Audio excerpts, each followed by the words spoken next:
மனமே நான் எதினால் விசேஷித்தவன், உயிரே நான் அதை தினம் யோசிப்பவன். எதினால் இது எதினால் நான் சத்தியத்தை அறிந்ததினால். சுயம், சுயாதீனம், சுயாதீனன், சுயசித்தம். மனிதன் சுயாதீனனாய் படைக்கப்பட்டான். சுயமாய் வாழும்படியாக மனிதன் படைக்கப்பட்டான். சுயாதீனனாய் வாழும்படியாக படைக்கப்பட்டான். சுயாதீனனாய் சுய சித்தத்தில் தேவனால் படைக்கப்பட்ட மனிதனுடைய வாழ்க்கை எப்படியாக இருந்தது? சுயாதீன வாழ்க்கையை அந்த மனிதன் எப்படி இழந்து போனான்? ஒரு காரியத்தை பார்க்கலாம். மனிதன்ங்கிறது என்னுடைய சாயல், நமது சாயலாகவும் நமது ரூபத்தின்படியும் மனிதனை உண்டாக்குவோமாக, நமது சாயலாக நமது ரூபத்தின்படி மனுஷனை சிருஷ்டிப்போமாக. பூமியின் மண்ணை எடுத்து அதிலே மனிதனை உருவாக்கினார் அப்படின்னு 3 வேத வசனங்களை பார்க்குறோம். உண்டாக்கினார், சிருஷ்டித்தார், உருவாக்கினார். ஸோ இந்த 3 நிலைமைக்கு உட்பட்ட மனிதன் என்கிறவன் மெய்யான மனிதன். அந்த மெய்யான மனிதனுக்கு கொடுக்கப்பட்ட இந்த பூமியில் அவன் மனரம்யமாக, சந்தோஷமாக, இளைப்பாறுதலாக, அவனுடைய சுய சித்தத்திலே வாழும்படியாகத்தான் மனிதன் படைக்கப்பட்டான். ஸோ மனிதனுடைய சுய சித்தமும் தேவனுடைய சுய சித்தமும் தனித்தனியாக அல்ல, வேறு வேறாக பிரிந்திருக்கவில்லை, அது ஒன்றாகவே இருந்தது. கர்த்தரோடு இசைந்திருக்கிறவன் ஒரே ஆவியாக இருக்கிறான் என்கிற அந்த வசனம் எதை காட்டுகிறதுனா, படைக்கப்பட்ட மனிதனும் படைத்த தெய்வீகமும் வெவ்வேறாக இல்லை, ஒரே சிந்தையுடையவர்களாக. கர்த்தரோடு இசைந்திருக்கிறவன் ஒரே ஆவியாக இருக்கிறான், ஒரே சிந்தை உடையவனாக இருக்கிறான். கர்த்தரோடு இசைந்திருக்கிறவன் ஒரே மனதை உடையவனாக இருக்கிறான். அங்கே குழப்பங்கள் என்கிறது இல்லை. இல்லைன்னா கேட்டு கேட்டு கேட்டு கர்த்தருடைய சித்தம் என்னவாக இருக்குமோ என்று கேட்டு கேட்டு செய்கிற நிலைமைக்கு உட்பட்டு மனிதன் படைக்கப்பட்டிருந்தானா என்றால் அப்படியும் கிடையாது. மனிதன் என்ன நினைக்கிறானோ அதுதான் தெய்வீகம் நினைக்கிறது. தெய்வீகம் என்ன நினைக்கிறதோ அதைத்தான் மனிதனும் நினைக்கிறான். அப்படி ஒன்றே ஒன்று பிரிந்திடாமல் ஒன்றாகவே, இன்னும் சொல்லப்போனால் ஒன்றே ஒன்றுன்னு சொல்கிறத காட்டிலும் ஒன்றாகவே இருந்த ஒரு நிலைதான் மனிதன். இந்த நிலையை மனிதன் மறந்ததுனால தான், இந்த நிலையை மனிதன் இழந்ததால்தான் படைக்கப்பட்ட மனிதன் எப்படிப்பட்ட நிலையில் வாழ்வான் என்பதை தெய்வீகமே இந்த பூமியில் வந்து வாழ்ந்து காட்டும் பொழுது, இயேசு கிறிஸ்து என்கிற நிலையிலிருந்து சொல்லும் பொழுது அடிக்கடி இப்படி சொல்லும், நானும் பிதாவும் ஒன்றாக இருக்கிறோம். அப்படின்னா நான் செய்கிறது ஒன்று, பிதா செய்கிறது ஒன்று அப்படி கிடையாது. நான் சிந்திக்கிறது ஒன்று, பிதா சிந்திக்கிறது ஒன்று கிடையாது. நானும் பிதாவும் ஒன்றையே சிந்திக்கிறோம். அங்கே நான் வேறு பிதா வேறு என்று அல்ல, என்னை கண்டவன் பிதாவை கண்டான். ஸோ நான் இருக்கிற அந்த ஸ்தானம்தான் பிதாவின் ஸ்தானம், நான் இருக்கிற அந்த ஸ்தானம்தான் தெய்வீகத்தின் ஸ்தானம் என்கிற ஒரு நிலையை மனு குலத்துக்கு வெளிப்படுத்தும்படியாகத்தான் தெய்வீகமே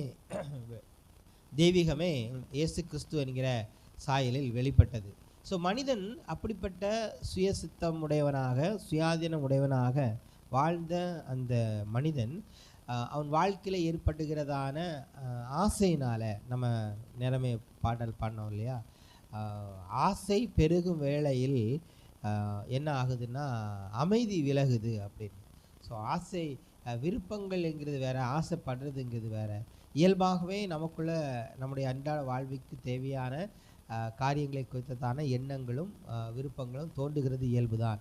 ஆனால் உலகத்தால் தோற்றுவிக்கப்பட்டு, உலகத்தால் உருவாக்கப்பட்ட ஒரு காரியத்திலிருந்து சிந்தை தூண்டப்பட்டு அது நிமித்தம் ஆசை எழும்பி, அந்த ஆசை பெருகும் பொழுது, பேராசையாக மாறும் பொழுது மனிதன் அதை தேட வேண்டும், அதை அடைய வேண்டும் என்று வாஞ்சிக்கிறான். அந்த வாஞ்சையினாலே அவன் போய் சிக்கிக்கொள்ளுகிறான். ஏனென்றால் அந்த வாஞ்சையை அவனுக்கு கொடுக்கிறதே இந்த உலகம். இந்த உலகம் அவனை வந்து பல்வேறு காட்சிகளை அவனுக்கு காட்டி, பல்வேறு சத்தங்களை அவனுக்கு வெளிப்படுத்தி அவனை வஞ்சிக்கும்படியாகவே இருக்குது. நம்ம நேரமே பாடினோம் இல்லையா, வஞ்சனையான இந்த பார்த்தலமே வஞ்சிக்குமே மிக தந்திரமா. ஸோ இந்த இந்த பார்த்தலம் இந்த உலகமும் அதில் உண்டானவைகளும் பிதாவினால் உண்டானவைகள் அல்ல அப்படின்னு யோவான் நிருபத்தில் வாசிக்கிறோம் இல்லையா. ஸோ பிதாவினால் உண்டாக்கப்படாத இந்த உலகத்திலிருந்து வரக்கூடிய ஆசைகளும் உலகத்திலிருந்து வரக்கூடிய எண்ணங்களும் மனிதனுடைய அமைதியையும் சமாதானத்தையும் குலைக்கிறது. மனிதனுடைய சுய சித்தத்தையும் சுயாதீனத்தையும் குலைக்கிறது. மனிதன் இந்த உலகத்துக்கு பின்பதாக செல்கிறதுனால் இந்த உலகத்தை குறித்ததான சிந்தனைகளால் ஆளுகை செய்யப்படுகிறதுனால தனக்குள் இருக்கக்கூடியதான சுயாதீனத்தை இழந்து போகிறான். இந்த உலகம் அவனுக்கு ஒன்று சொல்லிக் கொடுக்குது இல்லையா, அந்த சுயாதீனத்துக்கு நேராக தன்னுடைய வாழ்க்கையை தன்னுடைய வாழ்க்கையை ஒப்பு கொடுக்குறான். இப்போ நான் சுயாதீனமாக இருக்கிறேன். சுயாதீனம்னா நான் என்னுடைய விருப்பப்படி நான் செயல்படுகிறேன். அதனுடைய இன்னொரு வெர்ஷன் சொல்லணும்னா, நான் யாருக்கும் அடிமை கிடையாது, நான் சுயாதீனனாக இருக்கிறேன் என்று சொல்லிக்கொண்டு மனிதன் இந்த உலகத்தில் இருக்கிற ஒவ்வொரு காரியத்திற்கும் அவன் அடிமைப்பட்டவனாக இருக்கிறான். இந்த உலகத்தால் உருவாக்கப்பட்ட ஒவ்வொரு உறவுகளுக்கும் அடிமைப்பட்டவனாக இருக்கிறான். இந்த உலகத்தின் நிமித்தம் உண்டாக்கப்பட்டதான ஒவ்வொரு பொருட்களுக்கும், கண்களால் காண்கிறதுக்கும், காதுகளால் கேட்கிறதுக்கும், மூக்கினால் நுகர்கிறதுக்கும், நாவினால் சுவைப்பதற்கும், சரீரத்தினால் உணர்கிற ஒவ்வொரு காரியத்திற்கும் மனிதன் அடிமையாக்கப்பட்ட நிலையிலே வாழ்கிறான்.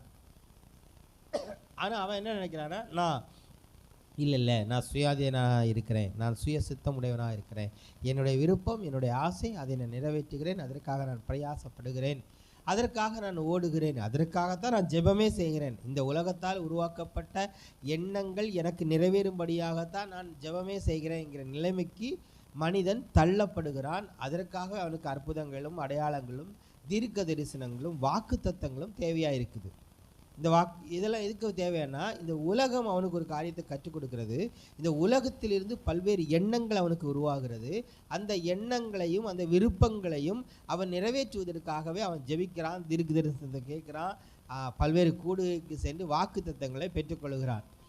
ஆனால் உண்மையாக அப்படி வாக்கு தத்தங்களை பெற்றுக்கொள்ளுகிற, தீர்க்க தரிசனங்களை தேடுகிற, நாடுகிற மக்கள் விடுதலையாக இருக்கிறார்களான்னு கேட்டால் பெரும்பான்மையான மக்கள் விடுதலையாக இல்லை, அடிமைத்தனத்துக்குள்ளாக தான் இருக்கிறான். ஏதோ ஒரு எண்ணங்களுக்கு, உலகத்தால் உருவாக்கப்பட்ட விருப்பங்களுக்கும் ஆசைகளுக்கும் எண்ணங்களுக்கும் அடிமையாக்கப்பட்ட நிலையில் தான் இருக்கிறான். ஸோ ஒரு உண்மையாகவே தேவனால் சிருஷ்டிக்கப்பட்ட மனிதன், தேவனால் உண்டாக்கப்பட்ட மனிதன் இந்த உலகத்தின் காரியங்களுக்கு அடிமையாக்கப்பட்ட நிலையில் அல்ல, இந்த உலகத்தை ஆளுகை செய்யும்படியான நிலையில் தான் அவன் உருவாக்கப்பட்டிருக்கிறான். அப்படி தான் படைக்கப்பட்டிருக்கிறான். எல்லாவற்றையும் நீங்கள் ஆண்டு கொள்ளுங்கள் அப்படின்னு சொல்ல காரணம் என்னன்னா, எதுவுமே உன்னை அடிமைப்படுத்தக்கூடிய இடத்துல கிடையாதுப்பா, நீ தான் எல்லாத்தையும் ஆளுகை செய்யக்கூடிய இடத்துல, அடிமைப்படுத்துகிற இடத்துல இல்லை, ஆளுகை செய்கிற இடத்துல நீ இருக்கிற அப்படின்னு சொன்னாலும் அதை அவன் எந்த அளவுக்கு ஏற்றுக்கொண்டான், மனதில் ஏற்றுக்கொண்டான், எந்த அளவுக்கு அதை குறித்து நிதானித்தான் பார்த்தானா, நாட்கள் செல்லும் பொழுது இந்த உலகத்தால் உருவாக்கப்பட்ட எண்ணங்களுக்கு மனிதன் அடிமையாக்கப்பட்ட நிலையில் தள்ளப்பட்டான். ஸோ அப்படி அடிமையாக்கப்பட்ட நிலையில் தள்ளப்படும் பொழுது அவன் சுயாதீனத்தை இழக்கிறான், சுய சித்தத்தை இழக்கிறான். அந்த வாழ்க்கை அவனுக்கு ஒரு சொல்லப்போனால் ரொம்ப மோசமான ஒரு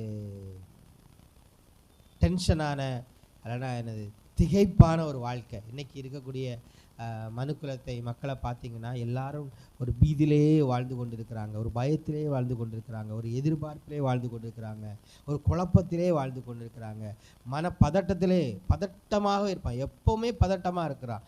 இது பிரேக்கிங் நியூஸ் வர்றது மாதிரி எப்போவுமே அவனுடைய சிந்தை பிரேக்கிங் நியூஸுக்கு வந்துகிட்டே இருக்குது. இப்போ பொதுவாகவே ஆட்சியாளர்கள் என்ன பண்ணுறாங்கன்னா, தாங்கள் செய்கிற காரியம் மக்களுக்கு சரியாக தெரியாதபடி அவங்க கவனத்தை திசை திருப்பதற்காக எனி டைம் பிரேக்கிங் நியூஸ்னு ஒரு நியூஸை போட்டே இருப்பாங்க, ஃப்ளாஷ் பண்ணிகிட்டே இருப்பாங்க. மக்கள் அதை பார்த்து, அந்த பிரேக்கிங் நியூஸை பார்த்து அவங்க அதையே பார்த்து நினைக்கிறதும், அதை குறித்து பேசுகிறதும், அதை குறித்து தேடுகிறதுக்குமாவே போவாங்க. இன்னொரு பக்கம் மக்களுக்கு அந்த கவனத்தை கொடுத்துட்டு இவங்க வேறு ரூட்டில் வேறு காரியத்தை, தனக்கு லாபமான காரியத்தை செய்கிற அரசியல் காரியங்களை நம்ம பார்க்குறோம். அதே மாதிரி தான் இந்த உலகம் மனிதனுடைய சிந்தைக்குள்ளாக பிரேக்கிங் நியூஸ் மாதிரி இந்த உலகத்திலேருந்து பல்வேறு நியூஸ் தாட்ஸ் கொடுத்து கொண்டே இருக்குது. மனுஷன் என்ன பண்ணுறான்னு இந்த பிரேக்கிங் நியூஸ் மாதிரி வரக்கூடிய இந்த தாட்ஸுக்கு தன்னுடைய சிந்தையை விட்டு போட்டு அதாவது தன்னை விட்டு போட்டு எதிர்பார்த்து கொண்டு பதட்டப்பட்டு கொண்டு இளைப்பாறுதல் இல்லாமல் சமாதானம் இல்லாமல் தான் வாழ்ந்து கொண்டு இருக்கிறாங்க. ஏன் இப்படி இருக்குதுன்னா அவனுடைய சுயாதீனத்தை அவன் இழந்து போனான், அவனுடைய சுய சித்தத்தை இழந்து போனான். முழுக்க முழுக்க உலகத்தின் சித்தத்திற்கும் உலகத்தின் ஆளுகைக்கும் தன்னை அடிமைப்பட்டவனாக அவன் தன்னுடைய வாழ்க்கையை ஒப்பு கொடுத்துட்டான். இந்த நிலைமையிலிருந்து மனிதன் விடுதலை ஆவதற்காகத்தான் இயேசு கிறிஸ்து சொல்லும் பொழுது சொன்னால், நீங்கள் மனம் திரும்பணும், நீங்கள் ரட்சிக்கப்படணும், ஆவியானவரால் நீங்கள் நிரப்பப்படணும், சத்தியத்தை நீங்கள் அறிய வேண்டும். மனம் திரும்பும்போது உங்களுக்கு விடுதலை உண்டாகிறது. ஆவியானவரால் நிரப்பப்படும் பொழுது ஆவியானவர் எங்கே உண்டோ அங்கே விடுதலை உண்டு. ஆவியானவரால் நிரப்பப்படும் பொழுது உங்களுக்கு விடுதலை இருக்குது. நீங்கள் சத்தியத்தை அறிய அறிய உங்களுக்கு விடுதலை இருக்குது. ஸோ எந்த ஒரு ஆத்துமா விடுதலை அடைய வேண்டும், மெய் வாழ்வை வாழ வேண்டும், மெய் வாழ்வை அனுபவிக்க வேண்டும் என்று நினைக்கிற ஆத்துமா என்ன பண்ணால் மனம் திரும்புதலுக்கு தன்னை ஒப்பு கொடுக்கும். ஆவியானவரால் தனக்குள் இருக்கக்கூடிய தெய்வீகத்தால் ஆளுகை செய்யப்படுவதற்கு தன்னை ஒப்பு கொடுக்கும். சத்தியத்தை அறிய வேண்டும். இன்னும் நான் சில ஏரியாவில் நான் விடுதலை இல்லாமல் இருக்கிறேன். ஏன் விடுதலை இல்லாமல் இருக்கிறேன்னா எனக்கு தெளிவு இல்லை. எங்கே எனக்கு தெளிவு இருக்கிறதோ, எங்கே எனக்கு வெளிச்சம் இருக்கிறதோ, எங்கே எனக்கு ஒளி இருக்கிறதோ அங்கே இருள் இல்லை, அங்கே குழப்பம் இல்லை, எல்லாம் தெளிவாக தெரியும். ஸோ தெளிவு எனக்கு கிடைக்கணும்னா நான் சத்தியத்தை அறிய வேண்டிய பிரகாரம் நான் அறிய வேண்டும். சத்தியத்தை அறிவீர்கள், சத்தியம் உங்களை விடுதலையாக்கும். ஸோ எந்த ஆத்துமா இதற்கென்று தன்னை ஒப்பு கொடுக்கிறதோ, இந்த சத்தியத்தை அறிய வேண்டும் என்று எந்த ஆத்துமா ஒப்பு கொடுக்கிறதோ, எந்த ஆத்துமா தேட ஆரம்பிக்குதோ அந்த ஆத்துமா விடுதலைக்கு நேராக மெய் வாழ்வியலுக்கு நேராக அந்த சிந்தை திரும்பும். அது திரும்புறது மட்டுமில்ல, அறிந்து கொண்டே இருக்கக்கூடிய ஏரியாக்குள்ள இல்லை, அது அறிந்ததிலே எந்த சத்தியத்தை அறிந்திருக்கிறதோ அந்த சத்தியத்தில் அந்த ஆத்துமா வாழ ஆரம்பிச்சிடும், அது செயல்பட ஆரம்பிச்சிடும். ஸோ அப்படி செயல்படுகிறது தான் சுயாதீனத்தில் வாழ்வது. இந்த சுயாதீனத்தில் வாழ்வது என்பது காரியத்தை குறித்து வரும் நாட்களில் நம்ம விரிவாக பார்க்கலாம். தேங்க்யூ. மனமே தளராதே, மௌனத்தில் சாயாதே, கிறிஸ்து உன்னில் வாழும் சத்தியம் அமைதியில் பேசுவே.